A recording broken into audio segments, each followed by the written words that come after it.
He took a deep breath and cracked the front door to find a small, patient but unhappy-looking man. The man flashed a fraudulent smile.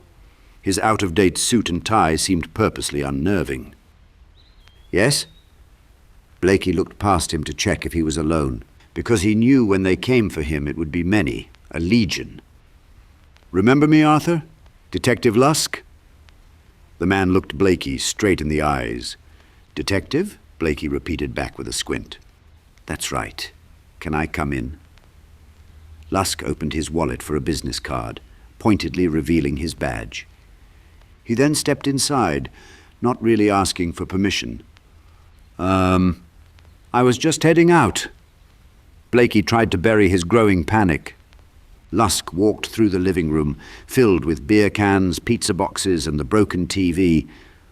"Oh, of course, I'll make it quick." Blakey then realized how shameful his house looked. Lusk, mildly amused at the state of things, snooped further, peering into the kitchen. Blakey then remembered the gun in his jacket pocket. He didn't know what to do, so he picked up the nearby sand bucket of M&Ms, offering Lusk some. "No thanks. Bad for the teeth. Just another genetic deficit of mine. Whole family. I've already had 2 root canals. Ever have one of those? It's the worst." Lusk mocked a congenial tone as he continued to snoop. Blakey never had a problem with his teeth and crushed a handful. "Your daughter, Alice, was taken a year ago, right?" Lusk's tone remained casual, making the question seem particularly heartless. "A year?" Blakey stopped chewing. "August last year. So that's about, 14 months? Lusk looked at Blakey critically. Blakey tried to chart the time in his head. 14 months. Oh God, has it been that long? A photo appeared in Lusk's hand with a magician's skill. In the photo, with a bandaged head, lying in a hospital bed, the decapitated man from Blakey's dream looked at the camera with an absolutely vacant expression. Lusk handed Blakey the photo to examine. The image was blurry, but it was undeniably the talking head on a swing from Blakey's dream. "Can you call me a crow?" Blakey mumbled. "Excuse me?" Lusk turned from probing down the hall. "Just an expression," Blakey tried to explain. "Never heard that one.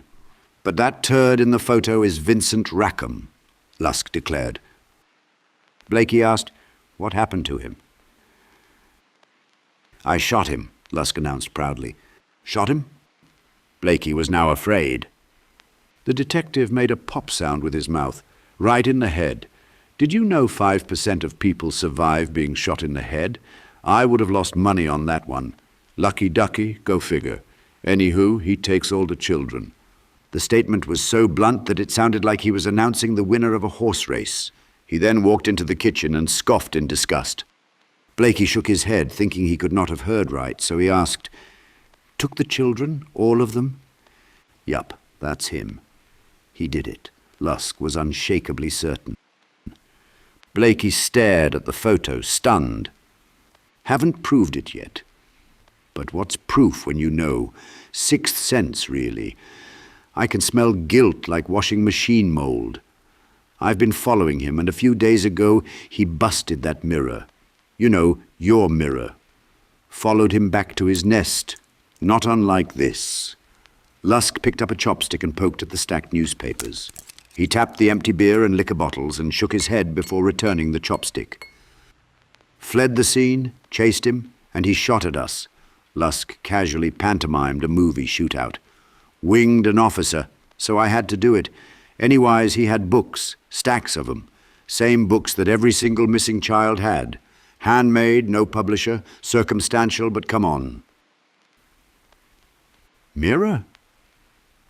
Blakey was lost, mind blown. He looked up from the photo with helpless eyes.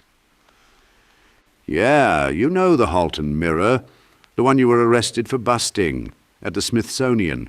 Naturally, I had to come see you, see if you two were known associates or something." Lusk then popped a stick of gum, and that triggered Blakey's memory. Blakey could remember Lusk and his satisfied smile, but couldn't remember anything about a mirror in a museum. You arrested me? Blakey questioned, but Lusk didn't buy the memory lapse. Before Lusk could answer, there was a noise from the basement. What was that? Lusk perked up, moving a hand under his coat and stepping towards the basement. Is he here? Lusk held out his other arm, motioning for Blakey to give him space. Suddenly the gun in Blakey's pocket felt unnaturally heavy. If he saw the basement, the shape, the cage, and the skulls, Blakey would be finished. The voice came alive in his head. Kill him. He'll only slow you down. They'll put you away. You can forget about finding Alice. Luckily for Blakey, Harry appeared in the kitchen, growling at Lusk. The detective backed off, accepting the noise was the dog. Nice mutt, Lusk commented sarcastically. Harry continued a low growl at the detective. Blakey handed the photo back. Well, I've never seen him before. I don't know him. And unless you have a warrant or something... Ah, right. Lusk knew it was time to leave.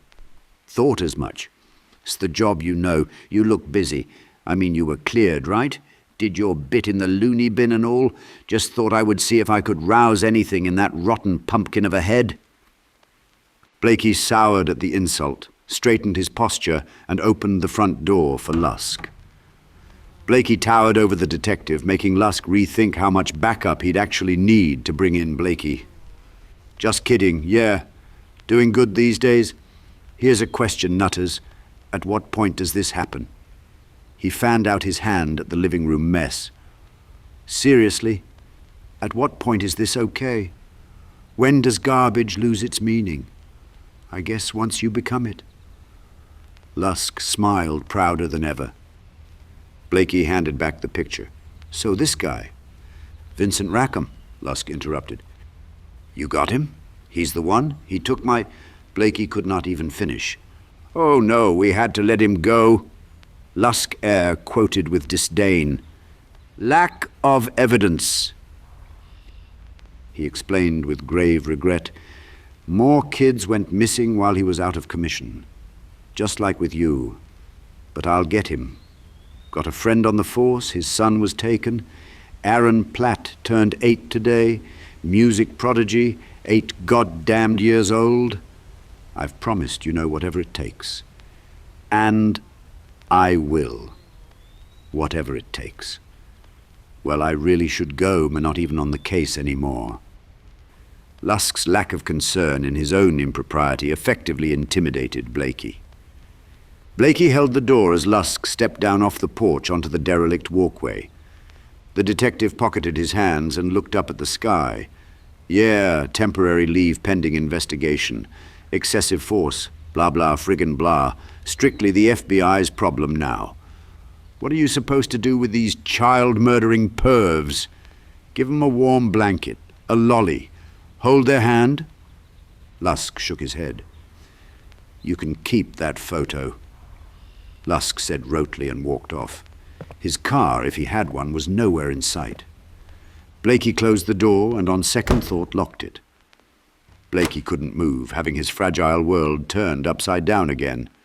He stood in the doorway for a good 10 minutes, frozen, trying to get his brain to stop spinning. He then had a conversation with the voice in his head. You know what is taking the children? Monsters are taking the children, not some fool named Vincent Rackham. The photo shook in his hands. He could be involved. How? He could be controlling them. How? Somehow. I dreamt of him. Why? Good question. It's the question. Put it together, Professor. Blakey stared at the blurry picture, Vincent's blank expression staring back. There was nothing. I know him. Somehow. Do you? Maybe. You had better not. Why not? You shouldn't know a kidnapper. I don't think I do. What was this mirror you broke? I don't think I did. How come you don't remember? I don't think I know. Lusk's revelations or lies, whichever they were, took root in Blakey's brain and consumed him quickly. He needed a trustworthy person to make sense of this and immediately thought of Susan. He hated to burden her further, but took out his phone and texted her because he felt like he would soon be unable to escape the growing fog. Do you have any time to meet? Need to show you something. While he waited for a response, he searched Halton Mirror on his phone and zoomed in on one of the many images in the results. It was the same oval totemic mirror from his nightmare, hanging on the wall in the museum like the head of a taxidermic monster.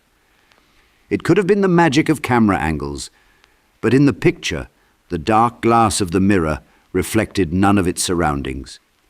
He mapped the museum's address, and then there was a text notification from Susan. She was in Alexandria, waiting for Jonah's outdoor school concert to begin. She wrote he could meet her there. This temporarily calmed his mind. Blakey locked all the doors and windows and turned on the alarm system. At the bottom of his driveway, he looked for any signs of Lusk, making sure the detective wasn't waiting for him to leave.